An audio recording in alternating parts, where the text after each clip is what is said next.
दोस्तों नमस्कार।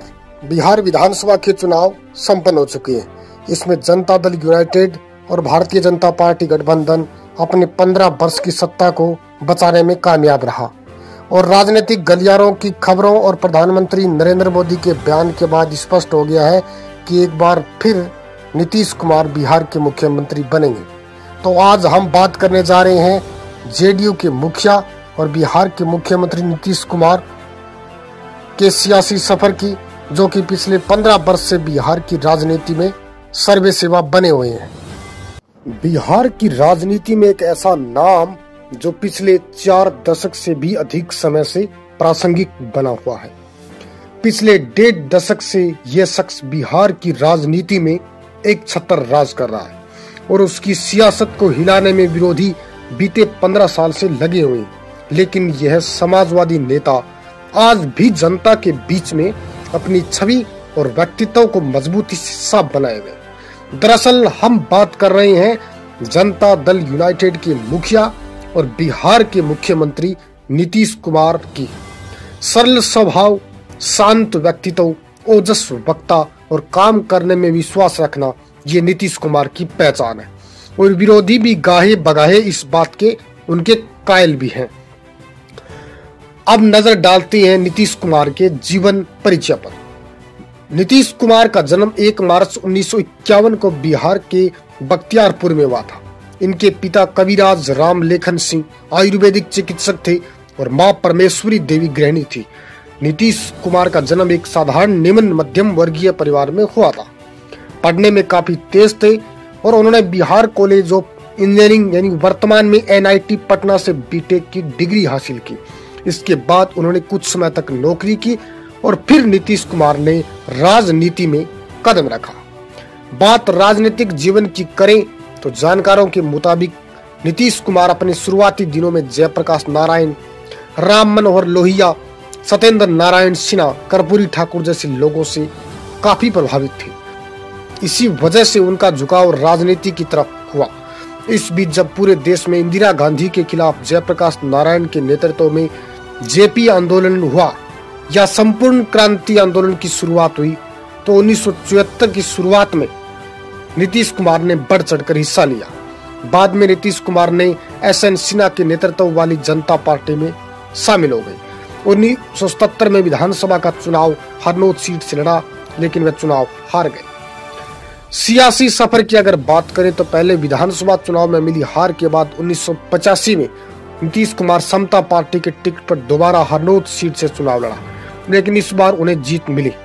नीतीश कुमार पहली बार विधानसभा के लिए चुने गए और इस जीत से शुरू हुआ नीतीश कुमार का सफर लगातार आगे बढ़ता गया और उन्होंने दोबारा पीछे मुड़कर नहीं देखा। हालांकि राजनीति में उतार चढ़ाव आते रहे, लेकिन नीतीश हिले नहीं, धैर्य और नए राजनीतिक जोश के साथ आगे बढ़ते गए। केंद्र से लेकर राज्य तक लगातार नीतीश ने अपनी छाप छोड़ी और राजनीति में प्रासंगिक बने रहे। अब बात मंत्री से मुख्यमंत्री तक। 1989 में नीतीश कुमार बाढ़ लोकसभा सीट से जीतकर पहली बार लोकतंत्र के मंदिर संसद में पहुंचे। 1990 में पहली बार केंद्रीय कृषि राज्य मंत्री बने। उसके बाद से बिहार के मुख्यमंत्री बनने से पूर्व नीतीश 6 बार लोकसभा के लिए चुने गए।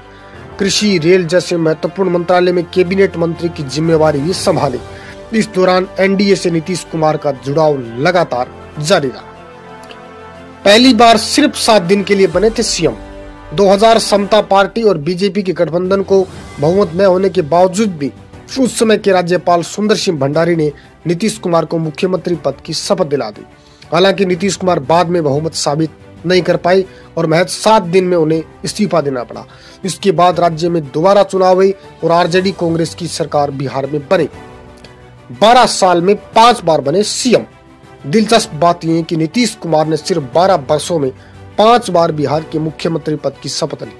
पहली बार JDU और BJP गठबंधन ने 2005 में लालू और राबड़ी के 15 साल के किले को ध्वस्त करते हुए बिहार में सरकार बनाई।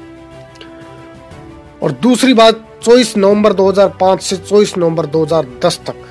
तीसरी बार 26 नवंबर 2010 से 17 मई 2014 तक। और चौथी दफा मुख्यमंत्री बने थे 22 फरवरी 2015 से 19 नवंबर 2015 तक, पांचवी बार 20 नवंबर 2015 से 16 जुलाई 2017 तक और छठी 27 जुलाई 2017 से अब तक। राजनीति के सुशासन बाबू नीतीश कुमार अब तक 6 बार बिहार के मुख्यमंत्री पद की शपथ ले चुके और 3 बार उन्होंने इस्तीफा भी दिया है। राजनीति में लोग नीतीश कुमार को सुशासन बाबू के नाम से जानते हैं। जिस बिहार को बीमारी राज्य के रूप में परिभाषित किया जाता था, जिस राज्य में सड़क व्यवस्था और स्वास्थ्य, शिक्षा और कानून पूरी तरह से चरमरा गया था, उस राज्य में विकास की परिभाषा गढ़ने का श्रेय नीतीश कुमार को जाता है। इसकी तारीफ पूरी दुनिया में होती है और इस बात को दबी जुबानी विरोधी भी स्वीकार करते हैं। और कई दफा लाल बहादुर शास्त्री से भी तुलना नीतीश कुमार की हुई है। 1999 के अगस्त महीने में बिहार के किशनगंज के गायसल में रेल हादसा हुआ।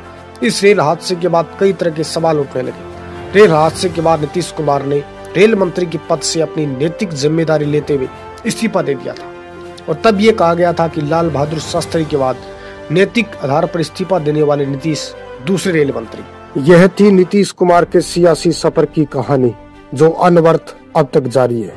मिलते हैं किसी नए वीडियो के साथ, तब तक के लिए नमस्कार।